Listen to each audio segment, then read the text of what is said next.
It says recording on my side. How's it on yours? Yeah, it says recording. Okay.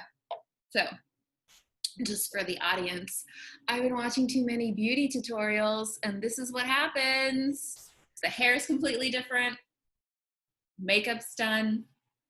I'm spending too much time alone.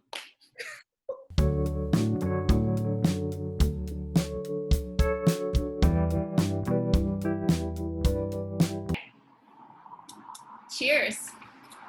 Oh wow, full on fancy flask this morning.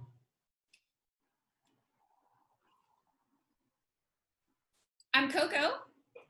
I'm Marika. This is a knitting podcast. We're two friends who are in LA, separate because of quarantine. And pretty soon you're going to be going to Albuquerque, so this will be the way it is for quite some time. At least one episode, maybe more. Probably more. I don't think we're going to get this under control in one episode, even though it does take us a long time to get our stuff together to record, but I think we're going to be separate for a while. How's it going? Going all right. Work's picking up a little bit, so not as much time to knit, and then I'm also still taking some science classes online, so that's been taking away from my knitting time as well. So I haven't been as productive as you, I don't think. And also I think you're just a faster knitter in general. Well, so I'm always a little behind. Now I'm a lot behind. If I am stressed, I am knitting hard, and you know I had a bear of a week at work, and I have so many finished objects for us to talk about. Do we want to get into it? Yeah, well, let's start with you because, again, I don't have anything finished. Let's talk about what you've got wearing and what you have back there, just quickly. Behind me here is the As If tee, which I wore a few episodes ago. I just thought it'd be a nice contrast to my Amelie, I still don't know how to say it correctly, sweater. Yeah, this is my mini neon collection that I'm working on expanding. I love a neon. I like the idea that your wardrobe has collections where you're like, this is part of my neon phase and I don't know, goth phase, artsy phase. That's cute. Definitely working towards a color block phase as well. Okay. The knits. So yeah, both of these feature mohair sequences. That's true. And they're both crops. I really am happy. These are two of my favorite knits that I've done so far. And I think the most successful in terms of fit and finish. No shoulder issues, which tends to be my biggest problem. Right. I need to remind myself of the successes. Yeah. I've been having a few epic failures lately. Right. Last time was a little sad at the end. Yeah, it was a lot of work to get to just inches before the finish line and then face plant. Yeah. On a lighter note, I have done this top. It's called the Cool Crop Top.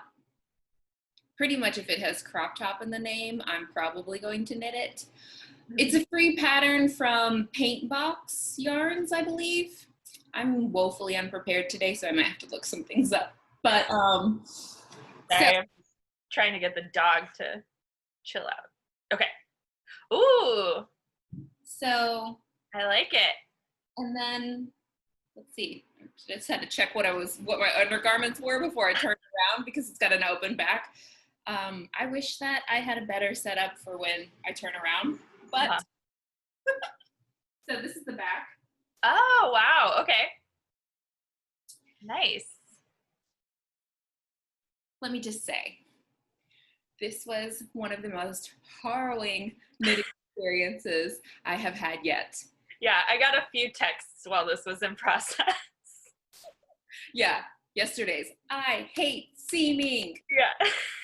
And you're like, if this doesn't go well, I'm ripping it out. Yeah. Okay, so since it's a free pattern, I think we can get into all the ish. here's some problems. This pattern, one, I don't read well. So if you check any of this information and you come to find it said it in there and I just didn't see it, that's true, and I will take your criticism. Outside of that, this pattern never said what the intended negative or positive ease was. It was just like, here's what you do for a 40 bust, here's what you do for, you know, whatever your size is. And so I think this should have been knit so much tighter to achieve the look of what the model was wearing. I will never knit this again, but I would really recommend that you try for, if you were to knit it, that you would try for like maybe 6 inches of negative ease or something like that, because like hers is form fitted and tight, and it like the back part really wraps around her back, which is what I was hoping for. But without it, it leaves kind of like a much larger opening than expected, and the opening kind of like drops because it's not tight to the body. Mm-hmm. So number one, didn't really tell you what the intended negative ease is. So I feel like when I looked at a lot of people's finished garments, they came out like mine because I think the fit just doesn't, like whoever, I'm not gonna gender them, but I feel like whoever wrote this didn't include that information, or I missed it. It's very key. Read thoroughly and tell me if I missed it, basically. So there's that problem. And then the way that they put the line breaks doesn't always make a lot of sense. Like, I like patterns that are written so that when you're coming to the end of something that is significant, you get a line break. So you know, like, this isn't just a part where you can just keep going, you know, like, none of that. It's knit flat, and then you seam it all up. And that is not a process I enjoy doing, as Marika experienced. And I don't know, I just really didn't like the process of knitting it. And I'm really glad that I chose to knit it in this black speckled situation, because it kind of distracts the eye from a lot of shenanigans that I have going on in the back, where the cable may or may not be going the right direction sometimes. I may be rapidly increasing or decreasing because I didn't understand what was going on. And I like need to hit this knit count, you know, like I have to hit this many stitches. So I'm just like, so there's all kinds of shenanigans going on in the back. And in general, I think it's cute. I think it's wearable, but I would not recommend this. Not worth the struggle through a iffily written pattern. Yeah, it did make me feel like, okay, I've learned a lot about knitting, and I am better than I think I am, because this could have gone way wrong.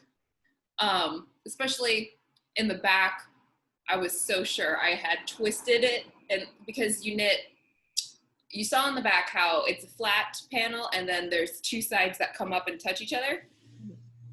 At some point, you start knitting those back ones up, and then you join that flat part to the back of it. And I was like, oh man, if I twisted it and then joined it backwards, this is gonna be terrible. But it just kept flipping inside and out as I was knitting and freaking me out, but I didn't actually do it wrong. And I was like, whew, because that would have broke me. I knit it very quickly, but if I had put it down for a second, I would have never come back to it. And I decided I was going to seam it all in one day. I did it yesterday.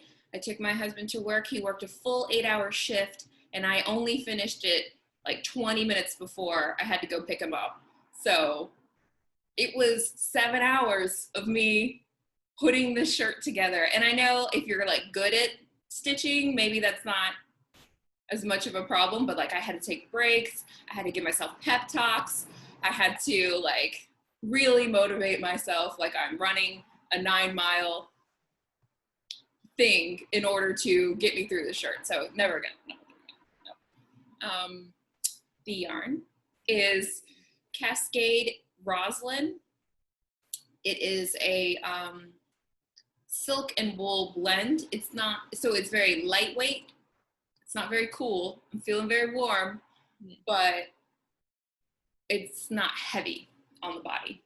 So you can like hope that it kind of pulls away from you a little bit to keep you warm, cooler. Got some drape. Yeah, a little bit, only a bit.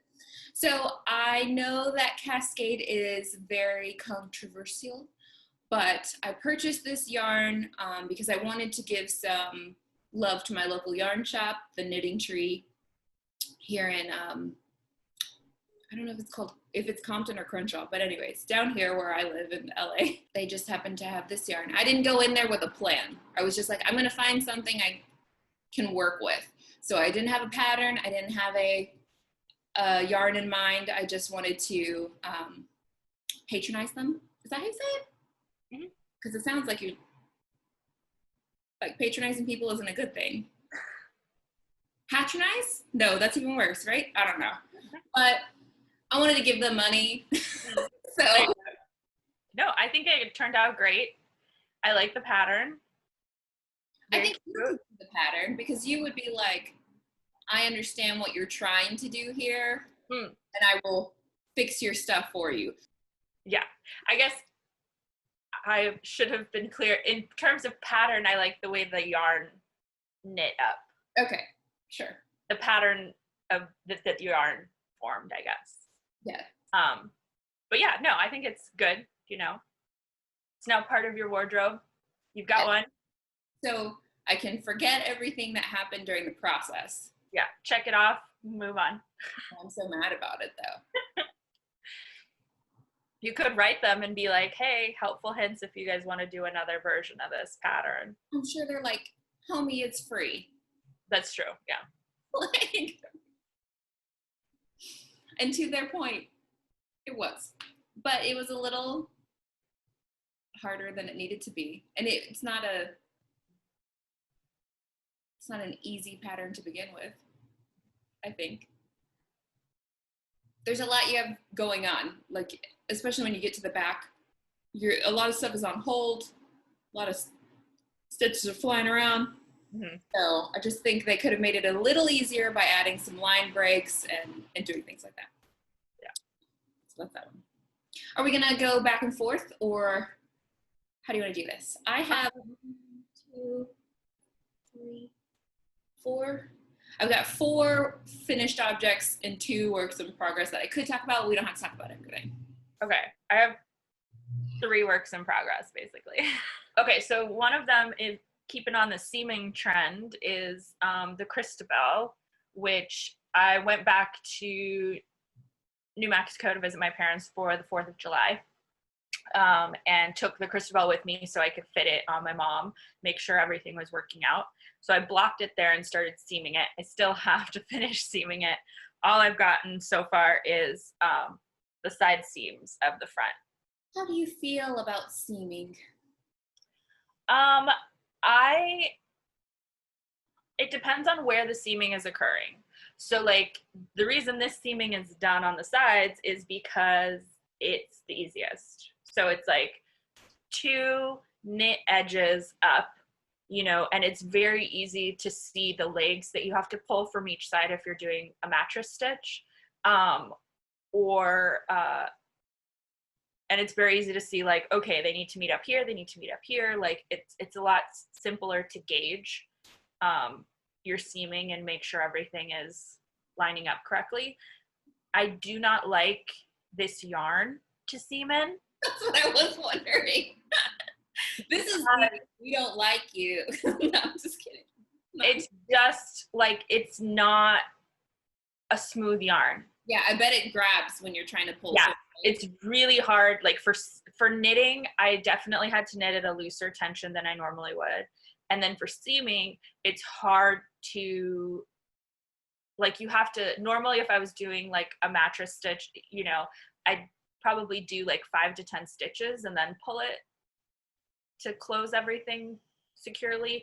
And this one is like you have to do it almost every stitch, because if you get like 4 stitches down, it catches. And at one point I did break the yarn because I was like I'm going further, and then I had to pull so hard that the yarn broke.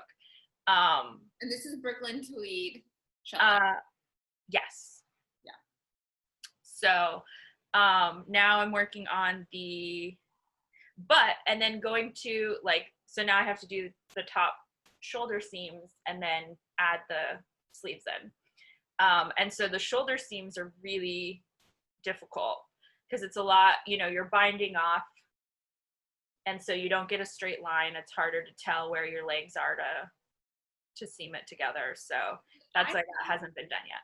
I found that going shoulder to shoulder, where you get the little V stitches and you just go under a V, made so much more sense to me than the 2-leg thing on the sides. Mm. The 2-leg thing was killing me. And then when it came to the shoulder, and now you've got, sometimes this was, the V's up, so it was that, but it was going against something that's the bars because the stitches are going this way. I was all twisted. I was like, I don't know. It's thank God it's black, because I am sure that this stitch is like going. I was like, whatever I pick up is what it's going to be today. So anyways, but you find that like hitting those horizontal crossbars is easy. Cool. Yeah. I hate them. Did you already stitch the arms closed? No, not yet. I still have to do that too. So much stitching in that one. Yeah. They are blocked though, so that you can see it a little easier. Yeah. But so that's the seaming project I have to finish up, and then still have to do the collar and button band to finish up the sweater, which means I'll have to purchase more yarn. I'm trying to strategically plan these so that I put on the one that makes me most comfortable last. So that's what I can end in instead of being like all sweaty at the end. Okay, this is my finished rocket tee. I think I showed it last time. But I need to steam block this hem. It's all rolling up. But there it is. Nice. This is in the Chelsea Luxe, 80-10-10, and Mohair in the Boardwalk blend and Rose Warrior, which this is the one I did the review about. And it's very warm, it's quite steamy. I don't know, I don't feel like I have a lot to say about it because I have talked about it endlessly at this point, but it's finished for the record. I finished the neckline. Dunzo. Nice. Yeah, we'll link to the yarn review. Oh yeah. We can see it in depth. Yeah, you can watch it. But yeah, no, I like it. I think with the new hair and like it's a really good combo all around. I realized when I dyed my hair this color that everything in my knitted wardrobe is pink. So that's why I'm really thinking about my next choices. Like, should I really be, or am I just going to be the pink person? Nothing wrong with that. Yeah. So speaking of which, I'll just go ahead and quickly show you. No, I'm going to do the poncho first. I finished my poncho. Oh, nice. Guess what? I read the pattern again. This is fully a child's poncho. Oh no. Why is it so small? And then I realized it wasn't telling me that it was a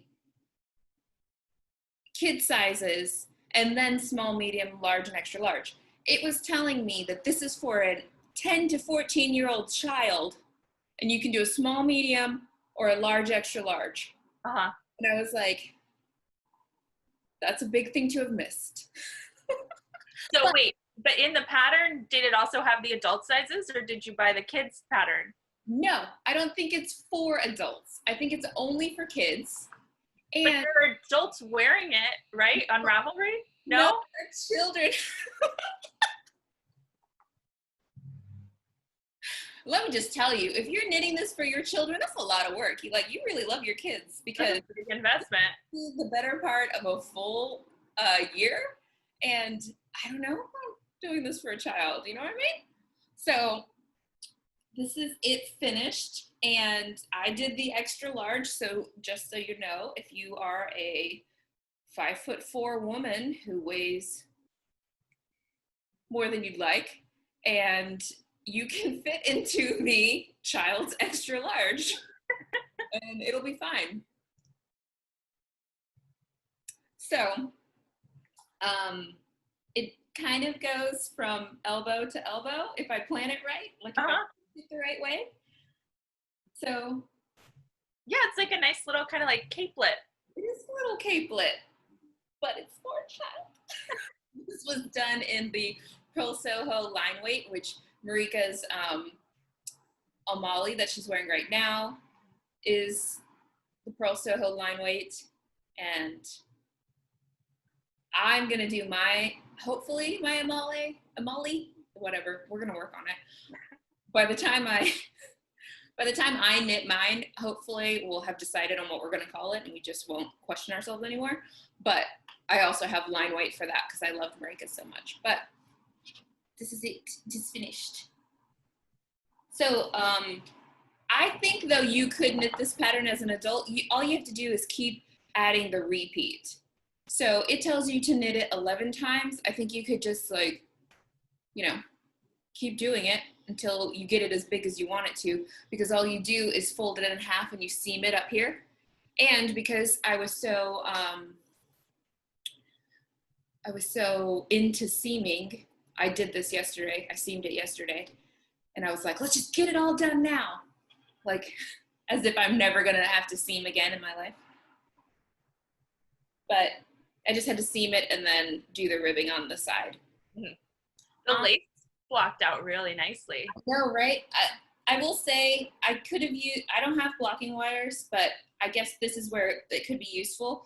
I had to really, pull it apart to get the lace to block out.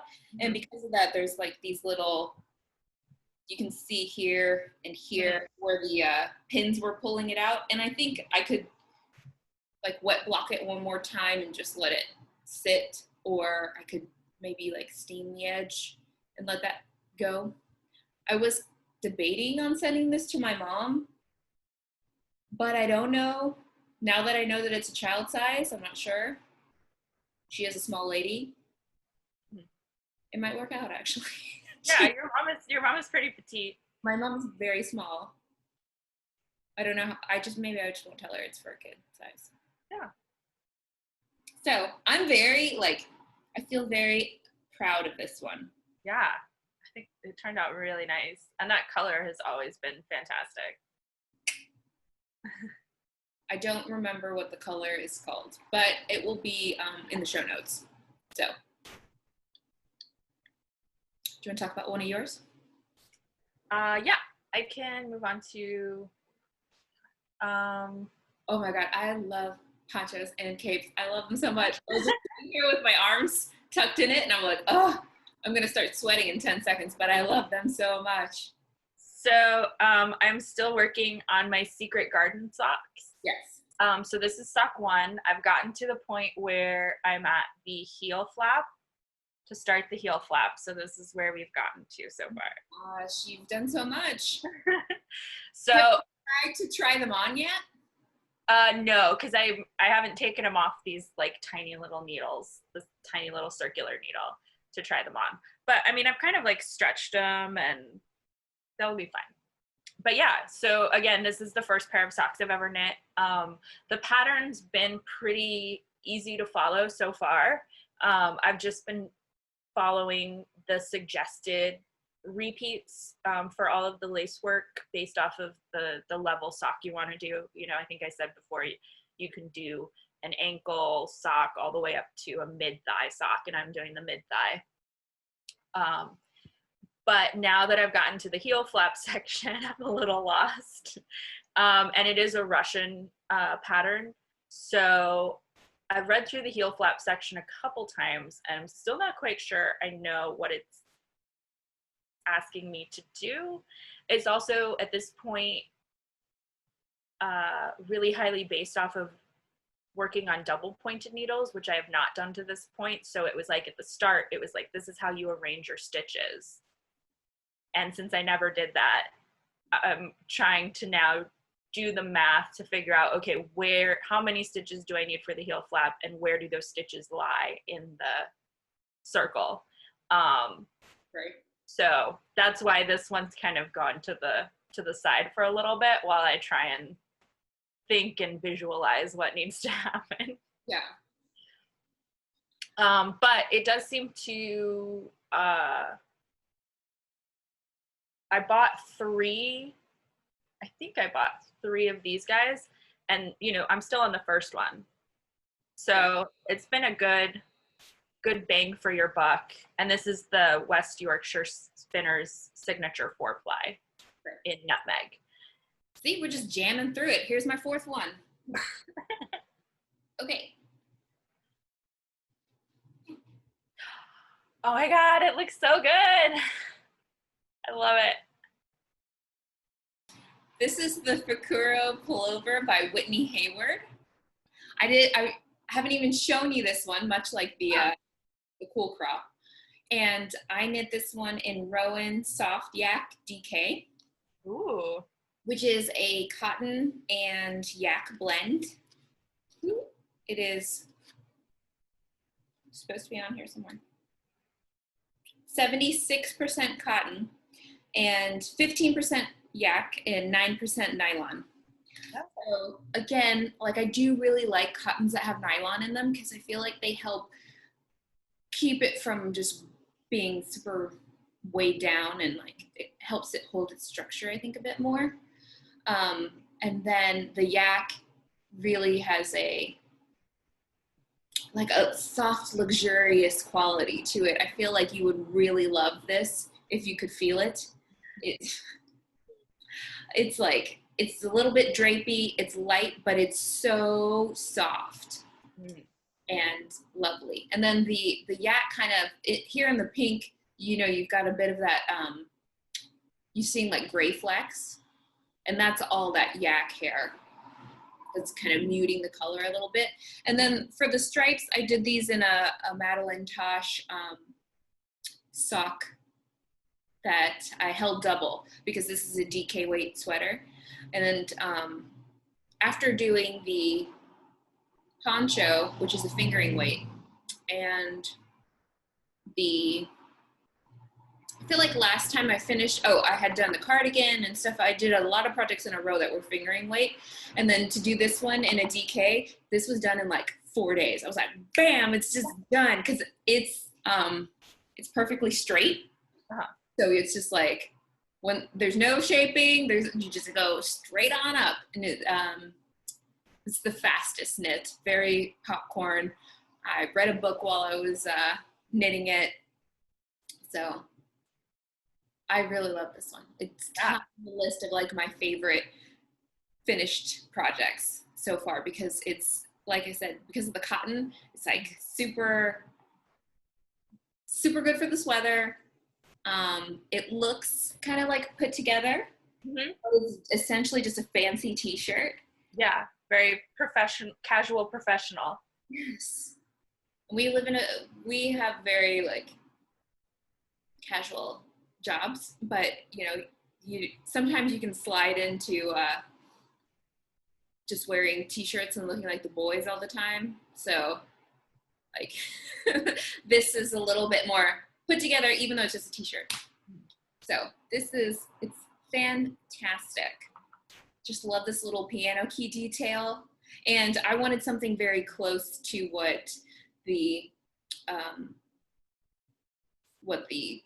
sample photo looks like. So that's why I went with this color. Hers is a little more like almost on the rusty side.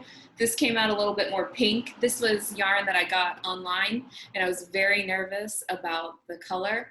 For the piano keys, I got a color called Coast, And I thought, oh, good, like a sandy color.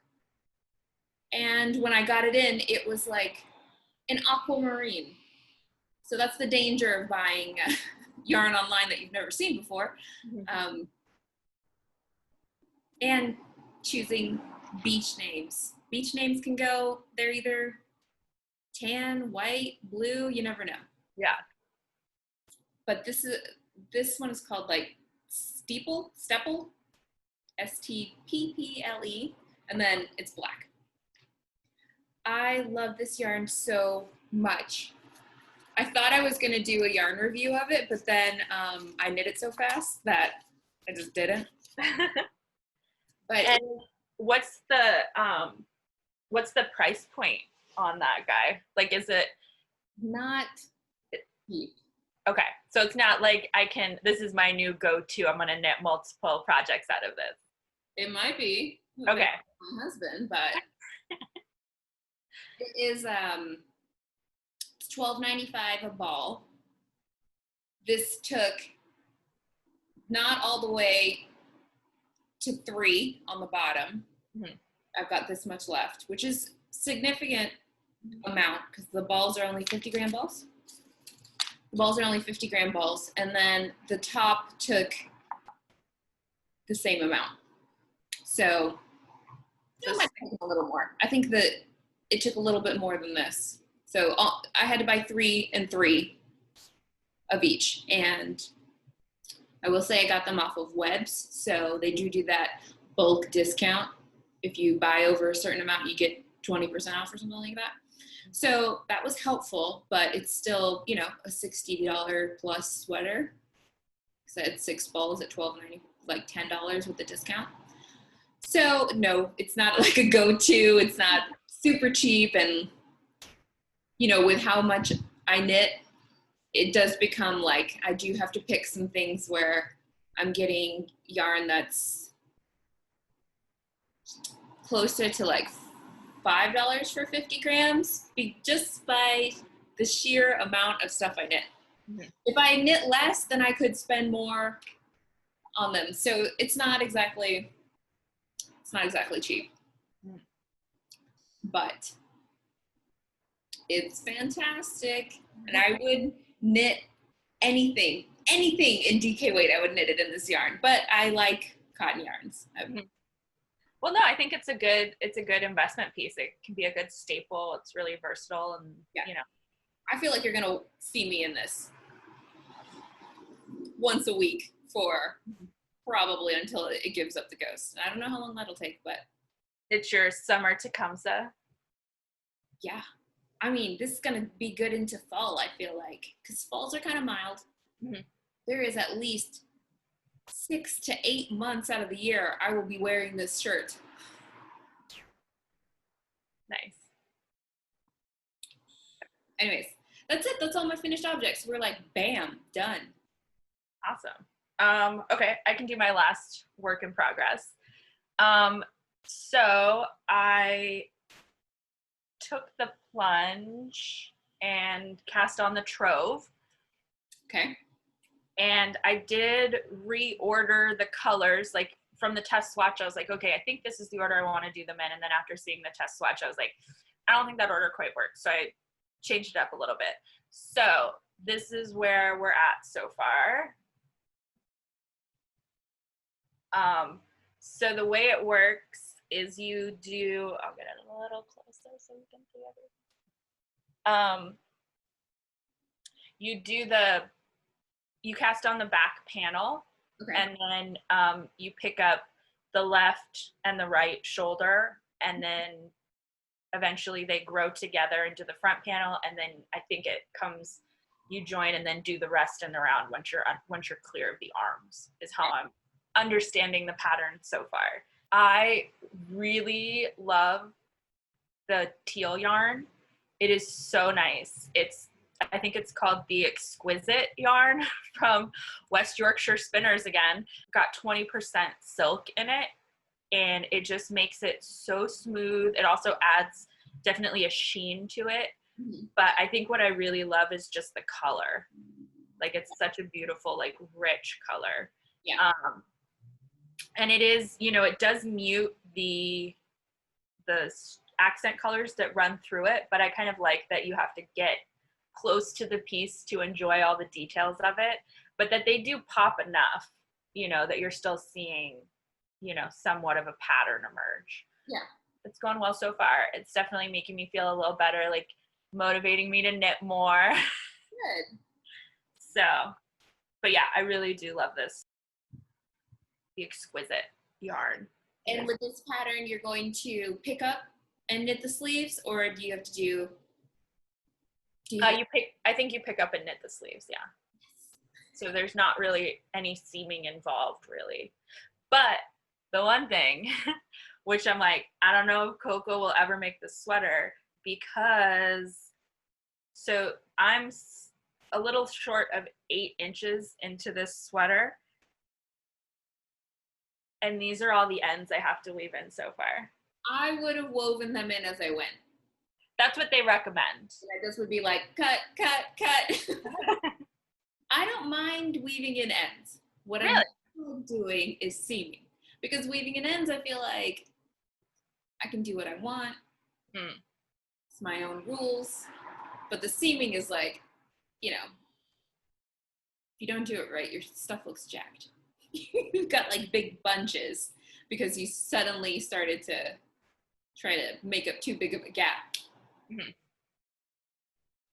Weaving in ends, I feel like there's no rules. Like, just do it till you're bored and then got it.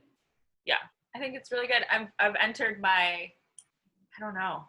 I mean, this is always a staple color for me, but it's also in this, so I feel like this is my transition piece away from the like mustard camel. Maybe I'm entering this with the arete. I'm into my blue period. And the arete is just waiting on the... I have to buy more yarn. Yeah. Always my problem. I'm always like, what's the least amount of yarn I can get away with? I hate having that much, the amount of Rowan that you have left over for that black. That would be like, so frustrating to me. Right. Yeah, I'm starting to get a little pile of like, I don't know what to do with you guys. Leftovers. Yeah, I still have so much yarn from the Ramblin' Woman that I've been trying to figure out what to do with. I used the baby alpaca, the dark blue from my Ramblin' Woman. I did use all of that for the hat I made for my dad. So that has been taken care of, but there's still 7 other colors that I have to deal with. 7 more hats, man. Yeah. Every is a hat. So. Do we want to talk about work in progress or no? Yeah. Let's talk about yours. So it's not technically a work in progress, but I do intend to do this one next. So we're just going to remind you that it exists before I pop up next week and I'm like, oh, or whenever we film again. So way back in the day, I started this Argyle. Yes. What had happened was, it looks messy. And I haven't looked at this since I put it away, but this was an issue of Pom Pom, a summer issue. I put the thing up, so we know the deeds.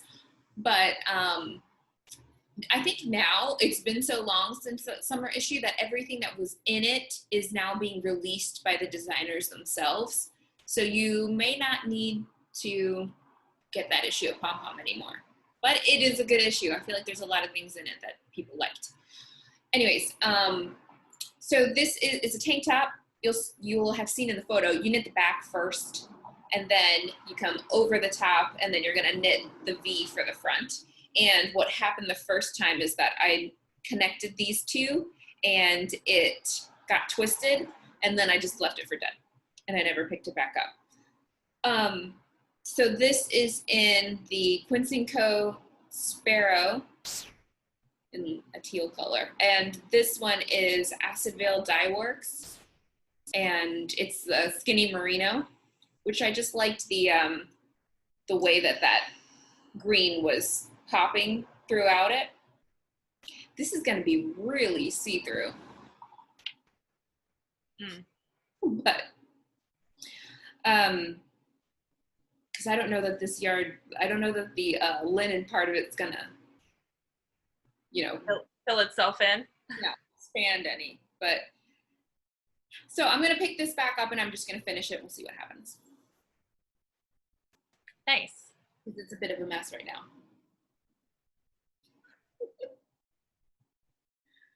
So I'm gonna do that one. And then I also started a new top that I'm not sure about. I have a whole bunch of this Schackenmeyer. It's German. Schackenmeyer fashion soft linen mix. And it's mostly a bamboo, 70% viscose, which is, I think it's made out of bamboo, and 30% linen. And I was thinking about knitting the Manson sweater. Okay. The interesting name. It is named after Marilyn Manson, and the title page tells you the specific. That's a better Manson than what I thought it was named after. She does mention that Marilyn Manson is named after Charlie Manson. Okay, so derived from, but her reference is Marilyn Manson, still questionable, but that's what it is. So this is it. Oh, pretty. Not what I would have pictured, thinking Marilyn Manson inspired, not my first go-to, but that is really pretty. She is, I believe she's a Spanish designer. Rock, not wool. All of her stuff is like one's called the Doors cardigan, one's called the Janis sweater, the Aerosmith sweater, Nirvana top. Okay, got it. She got a theme. Early to mid 90s, grungy. I mean, there's an Eagle sweater, there's a Fleetwood Mac, so. Okay, so just rock in general. Just rock in general. So that's what I'm going for. This is what it's looking like, and I don't know if you can see, but this yarn is like super drapey. Yeah. And I'm just not sure if that's gonna work with that pattern. Like, am I gonna look like I'm wearing a real life fishnet, like I just got caught in a net, or is it gonna be that cute? I don't know, because she knit hers in a cotton, Vanilla cotton, and so I'm just not sure if this is the right yarn for that knit. Yeah, because that yarn basically has the same makeup as the Lang Lone that I did with the Coco, which is really drapey. Right. But also the Lang Lone was a lot of drop stitches, so there wasn't the way the sweater was constructed lends itself to additional drape because there's so little. Trying to look it up to see like what the deal is with the yarn that it was knit in. Let's see, Venice Colors, which is a DK weight yarn, and it's just 100% cotton. And it looks like a lot of people make dishcloths out of it. And so I'm just not sure if this is going to be the right. Then I've got, I wish I hadn't have tossed it. I think I might have donated that tank top that I made last summer that I was like, I made it out of cotton and I hate it. The Billie Jean one or a different one? The Billie Jean one. I think I donated that one. And I wonder if I had kept it, would that have been a better yarn for this pattern? I could have ripped it out and used it for this pattern. But that's what I'm debating on this, and I'm really not sure. What do you think? What are your thoughts? I don't know. I guess it depends on how you want it to fit and drape, but you might need to go a little further Yeah. and see how it's going. Does it pull, like, it drapes, but does it, like, yours didn't kind of, like, it doesn't give up halfway through the day, right? It doesn't start growing over the course of a day. It's just the length that it is. Because that was my problem with the Billie Jean one. Over the course of the day, like, it just kept pulling itself longer and longer. Mm-hmm. Which would be a problem with this pattern. Mm-hmm. Yeah, I don't really notice that with the Langlone. I think it definitely shifts itself. Because if that starts, I mean, hers is pretty open, right? Because you're seeing her, skin at the top there where her shoulder blades are. Yeah. No, I think it should be fine. But if it were to start, growing, and all of those stitches started expanding, I would think that the shirt would start to get a little, like, unruly. And I'm just not sure if this yarn has if the linen is enough to, like, make it not grow on me. Yeah, I don't know. I mean, I will say that the main stabilizing factor for the Langlone is definitely the collar stitches. So it might be something of, like, if you're noticing it growing or, like, pulling back on you, to reinforce that, with, like, an elastic thread or something to give it a little more structure if that does start to happen. But I think since it's not a crazy open stitch, and it does, like, that back pattern is open, but then it looks like the sides are much more stable stitch. Yeah. That it should be okay. Huh? I have to seam it, so it's gonna need to be seamed at the top too. And I'm not quite sure. I know I don't have enough yarn to do the long sleeves. Like, she's got long sleeves that are then rolled. I think I've only got enough maybe to do, like, a little short sleeve, which might be still cute. Yeah. Anyways, I really like her patterns in general. I think she's got a really cute aesthetic. It is very oversized, kind of LA-ish, but I like it. I think it's cool. Yeah. I pretty much have liked every one of her patterns. They're in my queue. And then when I purchased this one, I really liked the layout of her pattern. Like, it's very clean. It's like, I don't know if she's a designer or something, or she just hired a designer, but it's very clean. I think the font is a little small. If I was going to give any critique, it's the font of a young child. I'm like, I can't. Are we done with the knitting portion? You sat back and everything. Yeah, I think so. I don't have anything. I mean, I've just been looking at other patterns and stuff like that. So I guess if we're sharing new pattern discoveries, there's a woman I found through Instagram called Ulala Knits. And I'm going to look her up. Let me confirm where she's from. I believe it's a Scandinavian country. Yeah, you always love the Danish ones. Yeah. I started watching, well, this show's from the Netherlands, but I started watching this show on Netflix called Tone. It's spelled Toon, but it's pronounced Tone. And I've been watching that while knitting and being like, oh, I'm living my Scandinavian ancestors would be proud of me. How do you spell Ulala? Hold on, I'm looking it up right now. Because it's not Ulala. It's UH.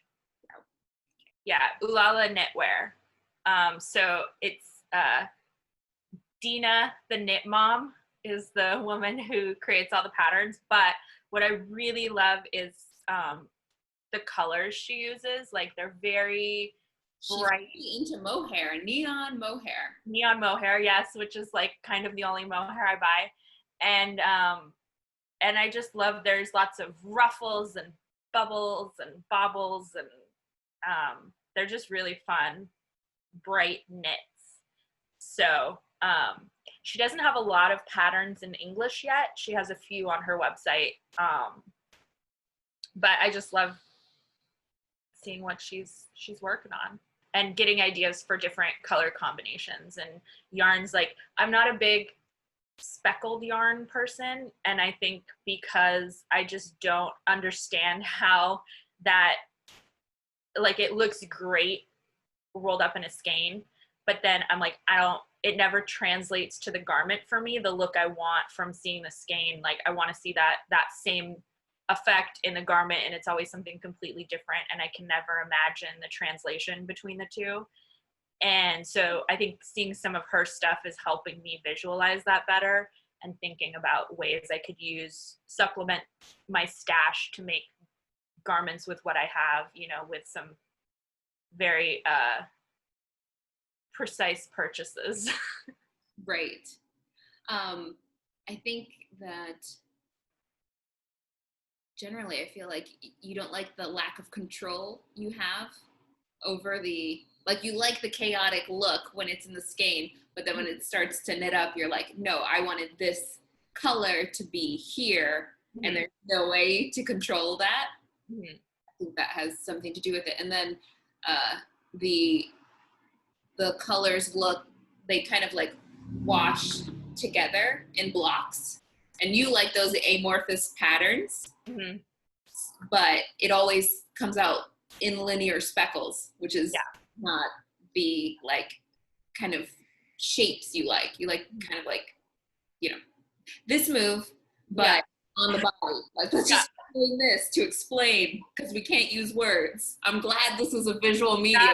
Not this. Right. Not this. This.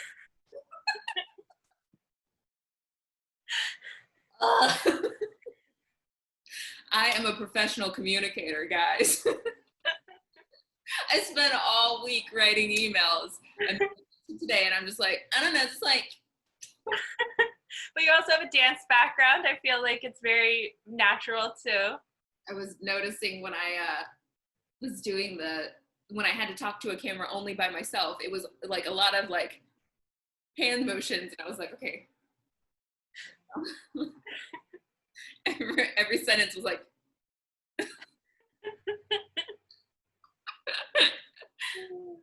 Okay, so you're loving her style and her look. Yeah, great. Yeah, that's nice.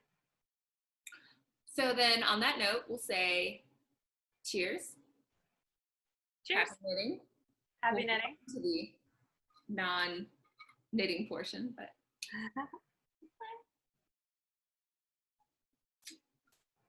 Oh, just using it as an excuse. Okay, so you were saying that I was reading a book while I was knitting. So what was I reading? Yes. I have read a bunch of things. I read The Ninth House, which is, I don't think you and I vibe on my interest in witch novels about witches. It's like you've got your romance category and I've got my occult category, and I just don't feel like we blend on that. So a bunch of things I was reading were in my witch category. So The Ninth House is one of those where this chick is going to Yale, another thing you're not like super dumb about. But she is part of the secret societies, but the secret societies are really magically inclined in this world. So each society has a specializes in some kind of some occult practice thing. So she is there's like two people who are like the overseers who like make sure everybody stays in line. One of them is a senior, and then one becomes a freshman. They call them the Virgil and Dante, and she is this year's Dante, but she's from LA. She's like, she used to be a drug addict, and she's not part of their elite world. So there's a little bit of like, why am I here? But you can see dead people, and nobody else has that skill. Anyways, shenanigans ensue, and it was a good book. I liked it, but it's kind of like crime drama plus occult, all my favorite things. And then I also read a book called A Discovery of Witches, which I'm still in the middle of because it's really long. It's a really long book and a really long series. This one, Witches at Oxford. Witches and higher elite education institutions. Both of which I feel are imaginary things. Elite institutions and witches, they might as well be magical. So I just, that one I really like. It's like, you know, sometimes it's got a hot vampire, a, you know, very feminist witch. If anybody read The Witching Hour by Anne Rice, it's got kind of Rowan vibes. So anyways, it's great. I love it. It got me in like super fast. I was like, I love this book, page 3. I was so into it, but I haven't finished it yet. I'm just in the process of reading it. And I know I'm going to love it. I'm like, there's nothing this chick can do at this point that I'm not going to like. I'm going to be like, yum, yum, yum, yum, eat them up. And then I read a crime drama by the creator of The Killing, and it's called The Chestnut Man. And I do like how Scandinavians, since we were talking about Scandinavians, I do like how they write detective novels, or I like their version of crime, because I like Joe Nesbo and stuff like that. But I will say, this was very poorly written. Like, it's very bad. It's a story how you can like, having read a lot of scripts, it's totally understandable how this works as a screenplay. It is very bad as a novel, but as a screenplay, I'm like, yeah, I totally get this. This is going to be a movie. You wrote it as if it is a movie script. There's like very little interior monologue, discussion about what they are thinking on there's like no depth into who they are and like what their motivations are. And if you were writing a screenplay, that would be the type of information you expect the actor to come and imbue the script with, and it is written as if it is expecting you to give it some depth. And I'm like, no, that's not my job. It was very bad. It was so, and I was listening to it. That's the one I finished yesterday while I was steaming that up. And I think I was mad about the novel taking up my time. And that's why I was also mad about the seaming. So then I switched to Game of Thrones and I was like, yay.